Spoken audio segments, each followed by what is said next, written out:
इन खबर यूपी में आप सबका स्वागत है। मैं हूं हसीन अहमद। स्वामी प्रसाद मौर्य ने जिस तरह से श्री रामचरितमानस के खिलाफ आपत्तिजनक टिप्पणी की, उसके बाद कुछ लोग उनके समर्थन में उतरे तो वहीं कुछ लोगों ने उनकी मुखालफत करना शुरू कर दिया। आपको बताते चलें कि इस पूरे मामले में हर दिन एक नया वक्तव्य सामने आता है किसी एक और नेता के द्वारा। वहीं आपको बताते चलें कि ताजा मामला जो सामने आ रहा है वो समाजवादी पार्टी की सहयोगी पार्टी अपना दल कमेरावादी की डॉक्टर पल्लवी पटेल की तरफ से आ रहा है। डॉक्टर पल्लवी पटेल ने कहा कि श्री रामचरितमानस में उनका कोई विश्वास नहीं है और ऐसी पुस्तक जो कि समाज में समानता की बात नहीं करती है, वो पुस्तक, उसमें से कुछ चौपाइयां जो हैं वो जाहिर तौर पर निकाल देनी चाहिए। और सिर्फ चौपाइयां निकालने से काम नहीं चलेगा। चौपाइयों ने जिस तरह से इंसान के जहन पर घर कर लिया है, जिस तरह से वो मन मस्तिष्क में बैठ चुकी हैं, उसको हटाने के लिए बहुत ज्यादा जरूरी है कि एक बहुत बड़ा जन आंदोलन खड़ा किया जाए और लोगों को इसके प्रति जागरूक किया जाए कि अगर सामाजिक असमानता की बात अगर कोई किताब करती है तो हमें उसका पालन नहीं करना है।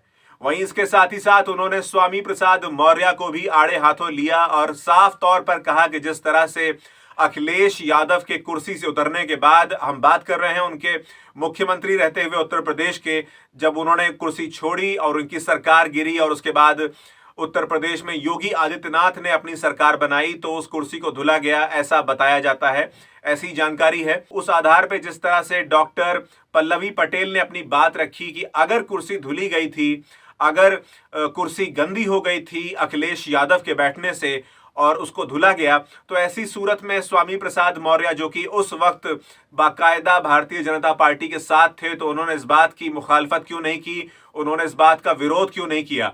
तब आपको ये चीजें याद नहीं आई जब आपके सामने ये तमाम चीजें हो रही थी, इस तरह से अपमान किया जा रहा था अन्य पिछड़ा वर्गों का, तब आपको ख्याल नहीं आया? आपको जो ख्याल आया है वो ख्याल तो बिल्कुल सही है, लेकिन आपको ख्याल बहुत देर से आया, आपको ये बात बहुत देर से समझ में आई, या फिर आपने इस बात को बहुत देर में जाकर लोगों के सामने रखा, इसलिए अब इसका कोई औचित्य निकलकर सामने नहीं आता है। देखिए ये पूरा का पूरा पल्लवी पटेल का वीडियो, जो कि विधायक हैं समाजवादी पार्टी की सहयोगी दल अपना दल कमेरावादी की। स्वामी प्रसाद मौर्य जी को क्या कहना चाहेंगे? स्वामी प्रसाद मौर्य जी को मैं सिर्फ इतना ही कहना चाहूंगी कि अगर उनको ये बहुत बुरा लगा था कि अखिलेश यादव जी की कुर्सी से उतरने के बाद उस कुर्सी को धोया गया गंगा जल से और उनको गलत लगता है, तो इनका ये विरोध तब आना चाहिए था जब ये हुआ था, और उस वक्त ये विरोध नहीं आया क्योंकि उस वक्त वो भारतीय जनता पार्टी के साथ मंत्री पद पर थे। तो ऐसा नहीं होना चाहिए कि बिगाड़ के डर से आप ईमान की बात ना करें।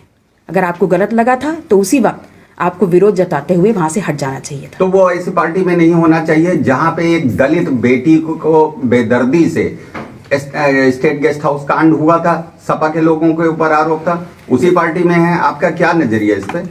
देखिए, दलित बेटी को जो आप बात कर रहे हैं मायावती जी के स्टेटमेंट की कि गेस्ट हाउस कांड की, तो सबसे पहले दलित की बेटी निसंदेह मायावती जी हैं, लेकिन वो कहीं पर भी सिंपैथी फिगर नहीं है।